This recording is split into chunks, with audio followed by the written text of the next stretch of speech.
Så har jeg den store ære å ønske velkommen hovedgjestene i dag til den israelske ambassadøren til Norge, Alon Roth, som sitter her. We give you a hand and you start out?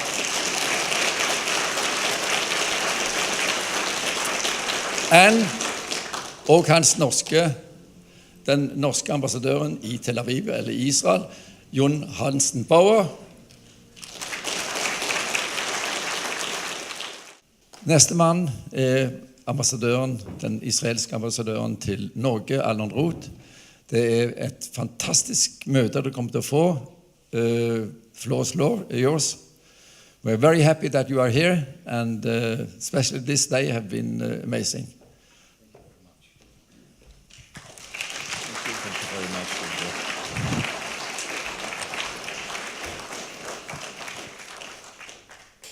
Thank you very much for inviting me to the Eurovision contest.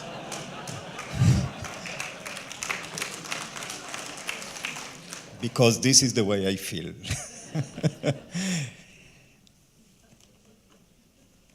In the last 3 weeks, I was a very happy person. I was a very happy Israeli, very proud Israeli.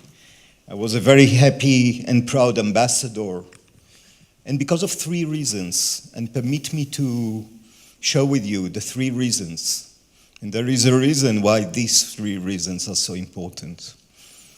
Something like 3 weeks ago, an Israeli film won the Berlin Film Festival and got the first prize on an issue that is very difficult for Israelis. If you see the film, you will understand what I am saying this. There was even a controversy in Israel. But this is Israel. Open culture, open ideas. You want to present yourself, you want to present your thoughts, you want to present your inner Israeli, even against some Israeli perceptions, make a movie and win the Berlin Festival. And almost a week later, I was very happy. I describe it usually because of a baby that was born. It was a very big baby, 1.5 meters high, 500 kilograms weight, and this baby might mature in April. I do hope it will mature in April, when it will land on the moon. So Israel might be, there are still lots of problems, and I studied engineering, so I know how many problems there are on the way to the moon. This will bring Israel, or might bring Israel, to be the 4th nation that have landed a spacecraft on the moon. I don't have to tell you what it means. And almost a week ago, less than a week ago, a 3rd thing happened. An Israeli film won the Oscar.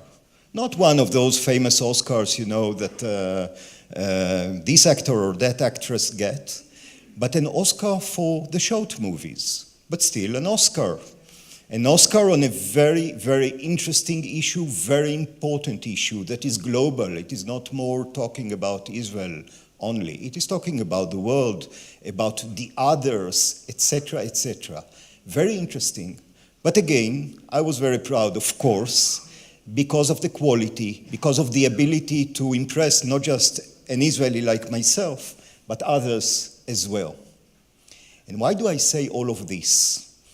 Not because I have this Israeli habit of saying, you see how good we are? Not this time. I'm saying it because I don't want you to forget where we are stationed. We are stationed not just with the Middle Eastern famous problem, which is the conflict between the Israelis and the Palestinians. We're stationed, or we are in the neighborhood in which there are still countries that are calling for the destruction of Israel. Countries that every week remind us that they would love to destroy the state of Israel. We are in a neighborhood in which a country killed 600,000 of its citizens, bordering us from the north. In which a country until recently used chemical weapons in order to kill its citizens and others alike. in a neighborhood in which an organization in the north of Israel, Hezbollah, is getting 100,000 rockets and missiles, maybe even more today, and you don't acquire 100,000 rockets and missiles in order for them to rotten in your warehouses. You might be using them one day. And we live in a neighborhood in which things like democracy, like human rights, like minority rights, like elections that are being done democratically, etc., are not a very common thing. This is the neighborhood in which we live. This is the neighborhood in which we wake up every morning and ask ourselves not just what good things I can bring myself, my family, my country tomorrow, but the most basic thing: how do I survive? How do I survive tomorrow? And this is a very strong notion within every Israeli. I'm sure that those of you who know Israelis or visited Israel felt it. But on the other side, we didn't forget that we want to be part of the enlightened world. We want to be part of the world out of which Norway came out, the free world, the world that is free for thinking, for doing things, for expressing yourself, for criticizing yourself. You know, sometimes I tell my newly acquired friends, Norwegian friends, I'm only 5 months here, newly acquired Norwegian friends, I tell them, that's okay, you can criticize us, don't worry, you will never be able to criticize Israelis the way Israelis criticize themselves. We do it in a very Middle Eastern Jewish way, very strong and very deep, without any of your Norwegian politeness. But this is okay. This is the whole idea of an open, vivid, lively society. But we live in another neighborhood. And when people put criticism upon us, and sometimes rightly so, we wish only one thing: that they will not forget where we are situated and what takes 90%, sometimes 100% of our thinking. And this is survival. This is survival. So I was happy 3 times. But not just because of that. Not just because of that. I think that I cannot speak better than your ambassador in Tel Aviv, and thank you very much for this cooperation-friendly kind of talk.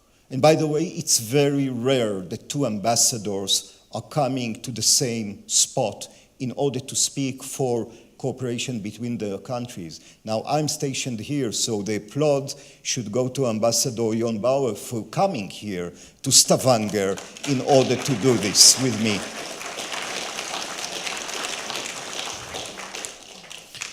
And I'm because it will enable us to have better cooperation on the issues that are really relevant to all of us, on issues of technologies, on the issues of science, on the issues of innovation, because this is what we are trying to do in Israel.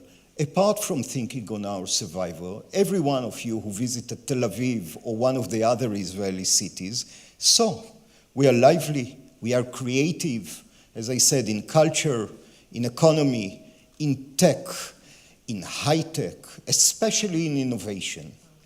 And I think that this is the thing that we should continue doing, and we continue to do it, and we will continue to do it in the future.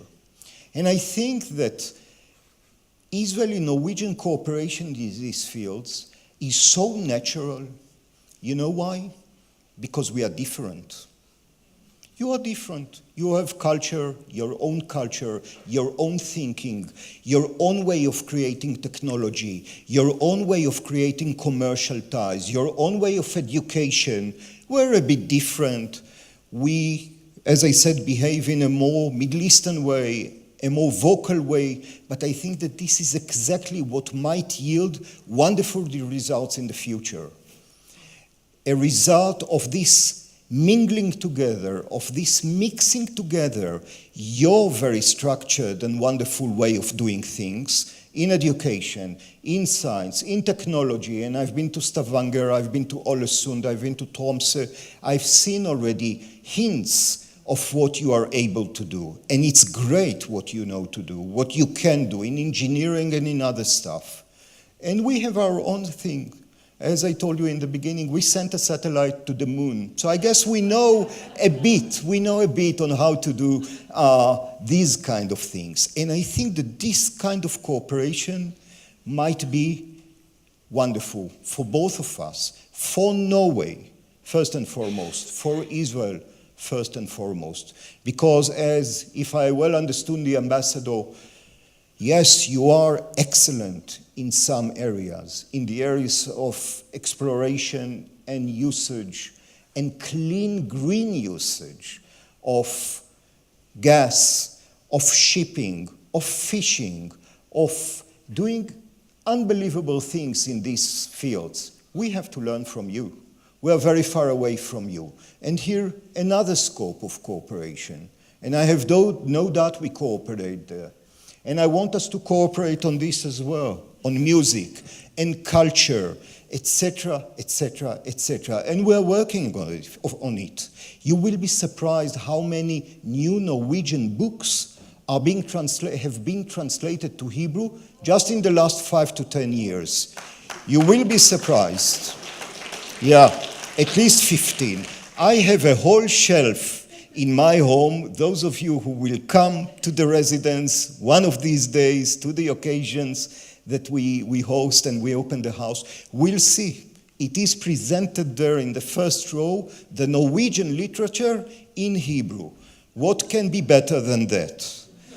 And I do hope that we will have many more of these. So cooperation is not just economy, is not just these kind of things. But I do think that it all derives from something very deep. And the something very deep is not just the money and the revenues and getting more clients everywhere and maybe cooperating in these realms. I think that in the end, when you check it deeply, you see that we share the same values. We share the same values. I don't have to tell you, in Norway, you are Norwegians. You know how open your society is, how democratic your society is, how flourishing from the inside your society is, how much of culture you have inside, how much of diversity you have inside. We have the same in Israel.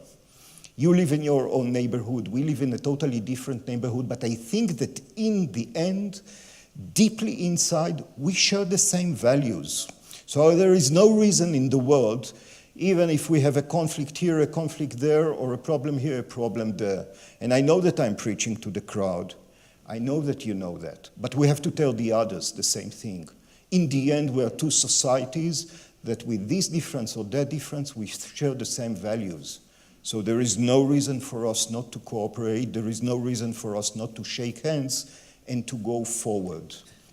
And there are lots of places where we want to go forward, and we will do it. We will do it in aid to Africa and to other needy places in the world. And believe me, I know what I'm talking about. I served in Cameroon many years ago, and this is what we did. And I think that we will do it with Norway as well, even though our aid ways are totally different. We will find the middle way to do at least a project here, a project there. And there we do work not for money, not for revenues, for the heart, for the spirit. And this, I think, can be done. And not to mention the thing that comes time and again, the world of tomorrow, to take the young entrepreneurs. And I had the privilege, I had the luck, I had the finger of God helping me to come here a week before Oslo Innovation Week. And I was so happy to see that, to be there, to talk to people, to go with Anders at 9 p.m. to meet young Norwegian entrepreneurs. And you know why? Because I saw the Israeli eyes, the Israeli, this kind of light in the eyes of those entrepreneurs, of those people who say, I have a bright idea, I'm going to create something out of it. And I think that there is no doubt that you can find them elsewhere in the world. But if we can link Israeli entrepreneurs with their bright eyes, and Norwegian young entrepreneurs with their wide and bright eyes, why not? We can create wonderful things. Because as I said, I do believe we complement each other in economy, in thinking, in science, in everything. When you are opposite to the other and you cooperate with the other, the results are immense, are enormous. And I do believe that we will do it. And as you see, 2 ambassadors are standing here and preaching for the same thing, saying that this is valuable for both countries. I don't want a win situation. I want a win-win situation. And I think that once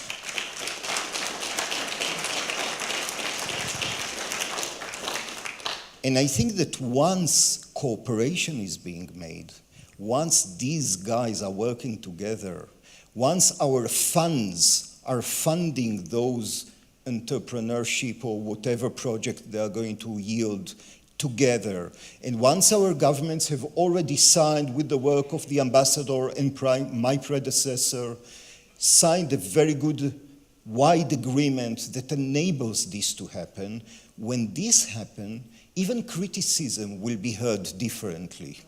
Even criticism will be heard with open ears and even open minds.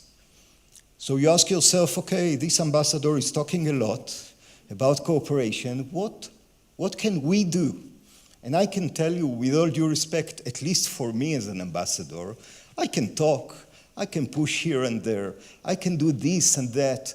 I can't move the whole thing forward without people like you. Without people like you. Without people like Trygve and his friends that are working tirelessly, not for the state of Israel, for cooperation between Israel and Norway, between Stavanger and a city in Israel, or an institution in Israel, or a university in Israel. But each one of you can do that. And it's very easy. Just take a plane to Israel. Take with your plane in your hand one young guy. He can be your son, granddaughter, whomever, to Israel. A neighbor that didn't visit Israel and think that only problematics are happening there. Take them. Let them see Tel Aviv. Let them see Haifa. And if there are economic or commercial people, take them to the entities that are of interest for them. For this you have 4 of us here. This is our work to enable you to do it. Help us by taking them to Israel, by telling them, first of all, go and see, go and look. You will be surprised. This is a different country than the country that is portrayed in most of the media venues. And then find some kind of cooperation. It can be small one. It can be medium one. If they are able to do the big ones, chapeau. But even a small step forward, even a small drop forward is very important. And then you have a flourishing kind of flower. And I do believe in it. I am a great believer in taking youngsters or technical, scientific, commercial people to Israel in order to see it with their own eyes. And come to Israel yourself. Come and see. Today there is a Norwegian flight, 4.5 hours, and you are in Tel Aviv. And from there, you know, Israel has 9 million people. We are big, isn't it? Bigger population than Norway. But you can do the whole of Israel in 2.5 hours, sometimes 1.5 hours, if you are lucky. So there is no problem. It's a small country, lots of things to do. You are a big country geographically, lots of things to do. And I tell you that this kind of event, in which we are standing here with the 2 flags, is not just a gathering of flags. We spoke today about real, tangible things, and it will happen. And each one of you that can help it does a wonderful thing. And maybe one day, we will even be able to work not just with Israel, Norway and Denmark, or Israel, Norway and the European Union, but Norway, Israel, and other countries in the Middle East, other countries that are bordering us, I do hope that it will happen one day, but let's put the seed today together, and one day it will flourish elsewhere. Thank you very much for coming tonight. I do appreciate very much you coming, the numbers, the people, the eyes. Thank you very much, and thank you, Trygve.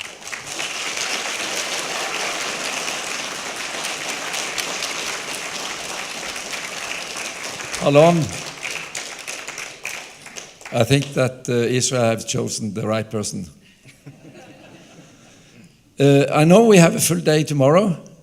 I don't think you're going to read this one. It's in English. Next time in Norwegian, because then you read it. But thank you so much, and we are really looking forward to see that some of your dreams is going to be true.